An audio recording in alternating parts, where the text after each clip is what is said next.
दुनिया में दुखों का होना ये एक ऐसा सवाल है जो हर किसी के मन में कभी न कभी आता है। आजकल तो हर रोज खबरों में दुखद घटनाएं ही सुनने देखने को मिलती हैं, तो ये सवाल और भी जोर पकड़ लेता है। लेकिन आज हम इस सवाल के पीछे के कारण को समझने की कोशिश करेंगे। ईश्वर जो सर्वशक्तिमान है, हमेशा से अस्तित्व में था। जैसा कि धर्म ग्रंथ बाइबल की उत्पत्ति पुस्तक में बताया गया है, उसी ने सब कुछ बनाया। समय, स्थान और यहाँ तक कि पदार्थ भी उसकी आज्ञा से ही सब कुछ अस्तित्व में आया। उस समय को क्रोनोस कहा जाता है, जहाँ ईश्वर और इंसान एक दूसरे से बातचीत कर सकते थे।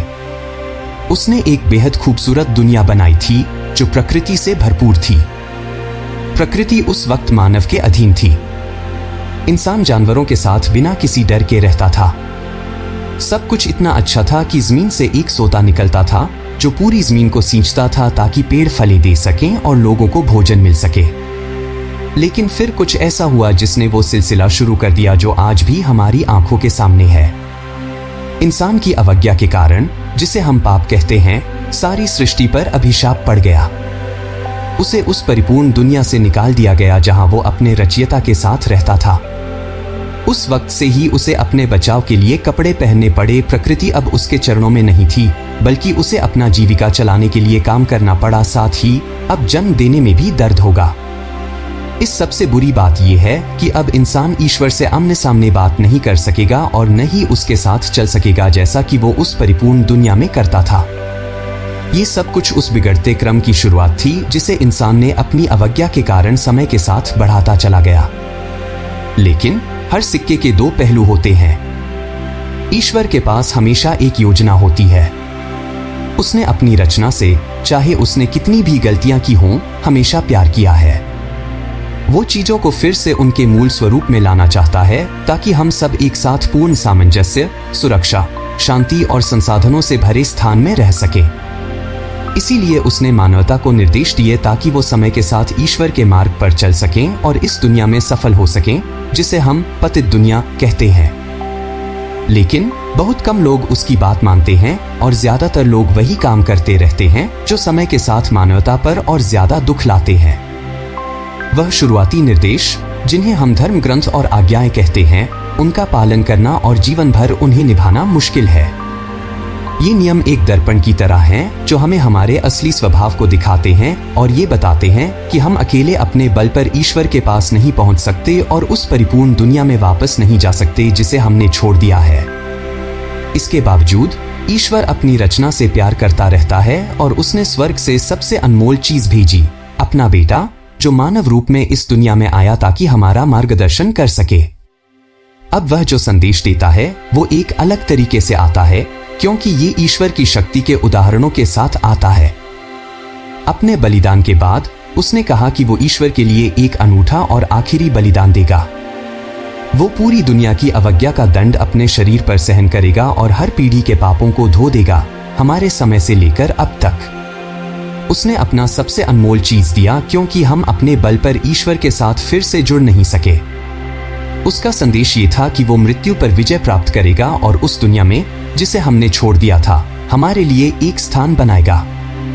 ये ईश्वर का अनुग्रह था जो मानवता के लिए सदियों बाद सबसे अच्छी खबर थी। इस खबर को ही हम सुसमाचार कहते हैं। भले ही हमने अपने अतीत में जो भी किया हो, हम ईश्वर के साथ फिर से जुड़ सकते हैं और उस खूबसूरत दुनिया में वापस जा सकते हैं जहां हम रहते थे। लेकिन इसके लिए हमें उसकी शिक्षाओं के अनुसार चलना होगा, उसकी आज्ञा का पालन करना होगा और अवज्ञा का रास्ता छोड़ना होगा। हमें उस पर विश्वास करना होगा और उसने जो भी कहा है उसे करना होगा। सिर्फ उसी के बेटे को स्वीकार करके ही हम ईश्वर तक पहुंच सकते हैं, क्योंकि जो कोई बेटे को स्वीकार करता है वो पिता को भी स्वीकार करता है, क्योंकि वे दोनों एक हैं। इस कहानी का एक दुखद पहलू भी है। भले ही ईश्वर खुद इंसान के रूप में इस दुनिया में आया और उसने मानवता को निर्देश दिए ताकि वो ईश्वर के मार्ग पर चल सकें और इस दुनिया में सफल हो सकें, लेकिन बहुत कम लोग ही उसकी बात मानते हैं। ज्यादातर लोग वही काम करते रहते हैं जो पीढ़ी दर पीढ़ी मानवता पर और ज्यादा कष्ट लाते हैं। वो ईश्वर से दूर होते जा रहे हैं, ठीक वैसे ही जैसे पहले इंसानों ने ईश्वर की अवज्ञा करके अपने ही फल खाए थे। इसीलिए उनके कर्मों के कारण, न कि ईश्वर के कारण, दुनिया में भयानक घटनाएं होती रहती हैं। ईश्वर ने इंसान को स्वतंत्र इच्छा नाम की चीज दी है।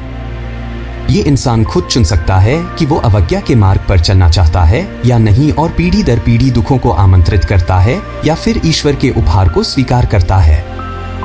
लेकिन अच्छी खबर ये है कि ये अशांत दुनिया हमेशा के लिए नहीं रहेगी। इसका एक प्रमाण ये है कि इंसान हमेशा के लिए नहीं रहते। लेकिन ये उम्मीद भी है कि एक ऐसा वक्त आएगा जब ईश्वर उन लोगों को ले जाएगा जिन्होंने सुसमाचार को स्वीकार किया है और उसके निर्देशों के अनुसार जिया है। इन लोगों पर पवित्र आत्मा की मुहर लगी होती है, जो उन्हें ईश्वर के निर्देशों का पालन करने और दूसरों को सत्य, मार्ग और जीवन दिखाने में मदद करती है। जो लोग सुसमाचार को स्वीकार करते हैं, उन्हें उस परिपूर्ण दुनिया में वापस ले जाया जाएगा जिसे हमने छोड़ दिया था।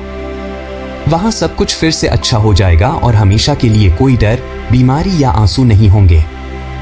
इस वीडियो से हमने जाना कि दुनिया में दुखों का होना इस बात का नतीजा है कि हम इंसान ईश्वर की अवज्ञा करते हैं। लेकिन ये भी जाना कि ईश्वर ने हमें हमेशा के लिए दुख में नहीं छोड़ा है। उसने अपने बलिदान के जरिए हमें एक रास्ता दिया है जिससे हम वापस उसी सुखी दुनिया में जा सकते हैं। यही सच्ची खुशखबरी है। अगर आपने ये वीडियो पसंद किया है तो इसे जरूर लाइक करें और अपने दोस्तों के साथ शेयर करें। कमेंट्स में आप हमें ये बता सकते हैं कि आप इस बारे में क्या सोचते हैं। हमारे चैनल को सब्सक्राइब करना ना भूलें ताकि आप हमारे नए वीडियो सबसे पहले देख सकें।